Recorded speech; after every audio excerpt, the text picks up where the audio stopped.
Oke, selamat pagi sayang, selamat siang, selamat sore, selamat malam. Karena Miss nggak tahu ya kan kapan ya video dari Miss. Oke dek, sekarang kita masuk lagi. Kita kemarin sudah belajar tentang keadaan fisik ASEAN. Sekarang kita mulai masuk lagi kembali ke bagian sosialnya. Oke, sejarahnya.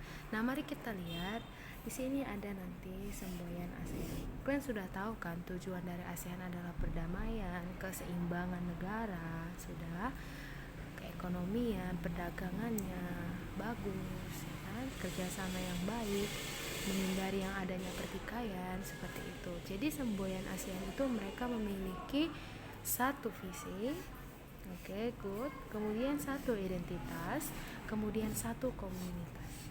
Jangan lupa, ini dia semboyan ASEAN ada 3, satu visi, identitas, dan komunitas. Gampangnya. Kemudian ASEAN kan dibentuk tanggal 8 Agustus 1967 itu di Deklarasi Bangkok, sudah sayang, yang dimana pertama sekali itu ada 5 negara yang mempeloporinya.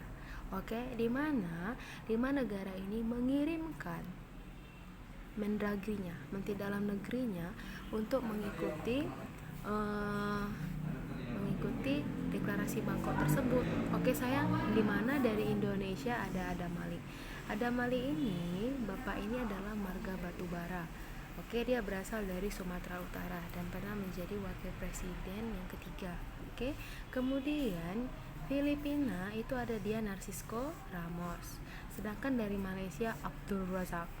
Oke guys, kemudian Singapura ada S. Rajaratnam. Kemudian dari Thailand ada Thanat Koman. Oke, Swadikap. Oh, senang kali lah kalian dengar Thailand. Kemudian, nah ASEAN tersebut sayang sesudah memiliki tujuan, latar belakang, mereka berdiri nggak asal berdiri aja sayang. Mereka memiliki prinsip, makanya bisa bertahan sampai sekarang ini. Dimana prinsip ASEAN adalah menghormati kemerdekaan. Masing-masing dari negara ASEAN itu menghormati kemerdekaan masing-masing negara dalam anggota ASEAN. Mereka berkomitmen dan saling tanggung jawab. Ingat, ini udah ringkas-ringkasnya ya. Udah memiliki komitmen dan tanggung jawab. Kemudian mereka berpegang pada hukum. Sudah. Kemudian menghormati perbedaan. Nah, kalian tahu perbedaan kita apa aja? Ada suku, agama, perbedaan pendapat, perbedaan sumber daya alam, sumber daya manusianya, ini saling dihargai. Oke, kemudian menolak namanya ancaman, menolak agresi. Tujuan mereka itu tetap satu, yaitu untuk perdamaian. Tujuan mereka adalah perdamaian. Oke, gampangnya. Oke, kita lanjut lagi ya sayang. Sekarang biar lebih seru, kita bahas aja negara ASEAN-nya satu persatu, mengerti? Nah, pertama itu Miss mau sekali membahas tentang Thailand. Miss suka banget loh sama Thailand. Mereka ini keren, mau dari segi perfilman, ya kan? Film Thailand enak-enak karena kemudian mereka adalah satu-satunya negara di Asia Tenggara yang tidak pernah dijajah. Kenapa bisa? Oke, check it out guys. Pertama, Miss mau kasih tahu luas negara ASEAN itu seluas 513.115 km kuadrat. Sedangkan ibu kotanya adalah ibu kota Bangkok. Udah, ibu kotanya Bangkok. Yang dimana letak astronomisnya jangan lupa juga, letak astronomisnya 5 derajat lintang utara sampai 21 derajat lintang utara. Berarti ini panjang.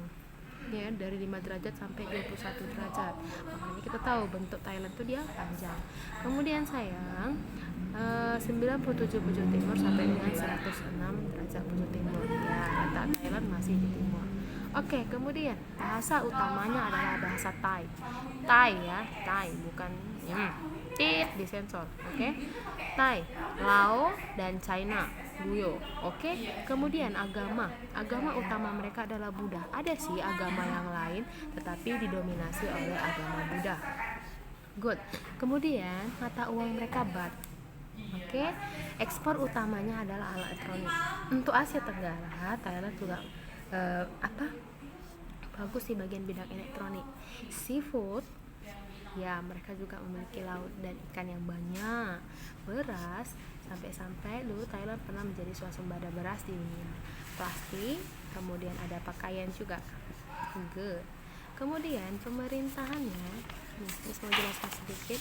Jadi kayak agak ke PKN ya. Pemerintahan negara Thailand itu dia parlementer. Parlementer itu gimana nih? Dalam satu negara tersebut ada raja sebagai kepala negara dan perdana menterinya sebagai kepala pemerintahan. Ya, ingat, raja sebagai kepala negara dan perdana menteri sebagai kepala pemerintahan. Yang dimana sayang, kalau parlementer itu raja memang benar sebagai kepala negara, tetapi dia memiliki batas-batas konstitusi. Di mana ya, tentang bagian politik pemerintahan itu diurus oleh perdana menteri seperti itu. Jadi monarki konstitusional mengakui raja dan ratu, tetapi tetap memiliki perdana menteri. Udah, bentuk negaranya kesatuan. Oke guys, kemudian mari kita masuk bentang alamnya.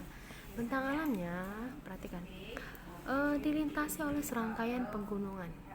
Pegunungan tinggi ada di bagian utara. Jadi ingat, di bagian utara, bagian utara atas, barat dia, barat sebelah kiri, sudah sayang, timur sebelah kanan.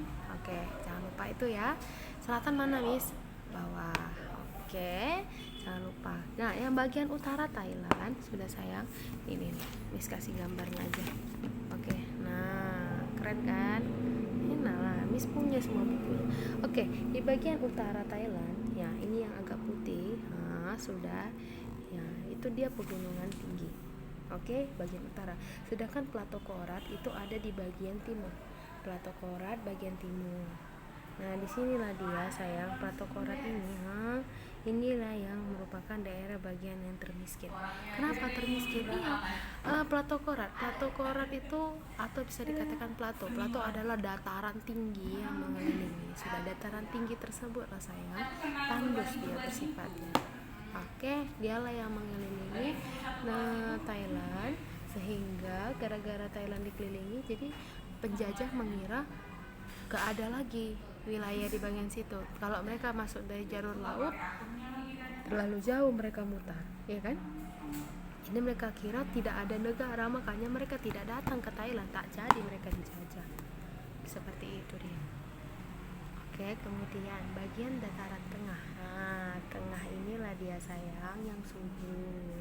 Makanya dataran tengah inilah dataran yang subur, dataran yang rendah, dan terdapat juga ibu kotanya Bangkok, ya kan sayang, Bangkok. Dan itu di dataran tengah inilah juga pertanian beras itu sangat besar. Makanya pada tahun 2002 pernah menjadi lumbung beras yang menghasilkan 24 juta ton beras per tahun. Oke, mari kita lihat. Sedangkan bagian selatan, bagian bawah itu meliputi Semenanjung Malaya, yang dimana di bagian selatan inilah juga terdapat yang namanya Sungai Chao Phraya. Kemudian perhatikan sayang, di bagian selatan inilah juga yang terdapat penambangan timah, perkebunan karet, dan juga perikanan. Perikanan Thailand juga termasuk ke dalam ekspor yang besar. Kenapa Miss? Ya, dia bisa juga menghasilkan 3,49 juta ton. Oke sayang, di tahun 2001 itu dia. Seperti itu tentang Thailand. Mari kita masuk lagi. Sedangkan iklimnya, iklim di Thailand itu sayang, dia iklim tropis basah. Tropis basah, dimana bagian selatan ini sudah dia 2 kali lipat lebih basah daripada bagian utara dan bagian tengah. Jelas, ini laut toh.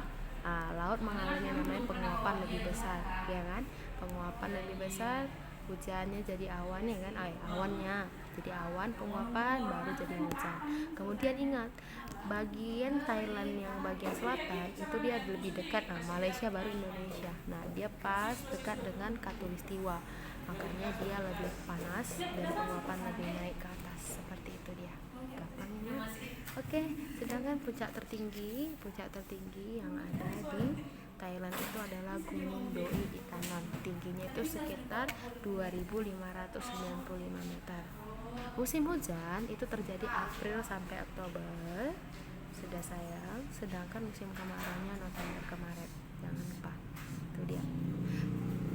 Sumber daya alamnya itu dia ada timah, batu bara, seng, emas, dan batu berharga.